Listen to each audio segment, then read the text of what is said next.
À l'intérieur du coffret du localisateur d'Apex Dr Finder Neo, vous trouverez le localisateur d'Apex, un support pour le localisateur d'Apex, un cordon pour les électrodes labiales et électrodes de lime, un connecteur USB pour la recharge, un prolongateur de connecteur USB, 2 électrodes pince lime, 3 électrodes labiales et un outil de calibration.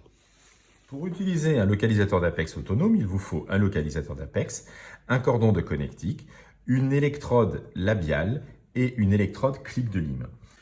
On sait depuis 1962 que la résistivité électrique au niveau de la constriction apicale est de 6,5 kΩ, qui correspond à la conductivité du ligament parodontal. Le localisateur d'Apex Dr Finder Neo mesure, selon 3 process en moyenne, basse et haute fréquence, cette résistivité électrique, applique la méthode des ratios et des filtres. Ainsi, il vous permettra d'obtenir avec précision la longueur de travail, la position de la constriction apicale. 3 affichages sont possibles. Lorsque vous balayez l'écran de gauche à droite, vous pouvez alterner entre les 3 modes d'affichage.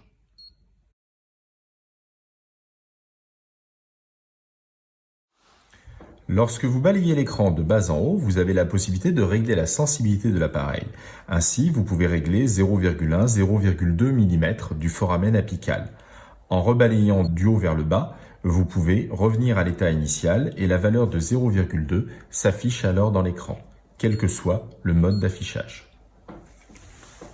Vous pouvez à tout moment vérifier la calibration de l'appareil à l'aide de la clé fournie. Vous insérez la clé. L'appareil doit afficher une valeur de 2,9. Si tel n'était pas le cas, vous pouvez basculer l'écran vers le haut en balayant celui-ci de bas en haut, appuyer sur calibration et lancer la calibration.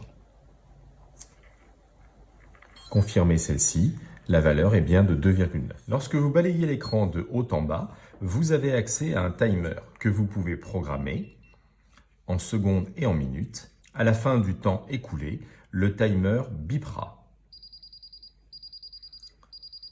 Pour revenir à l'état normal, il suffit de balayer l'écran vers le haut.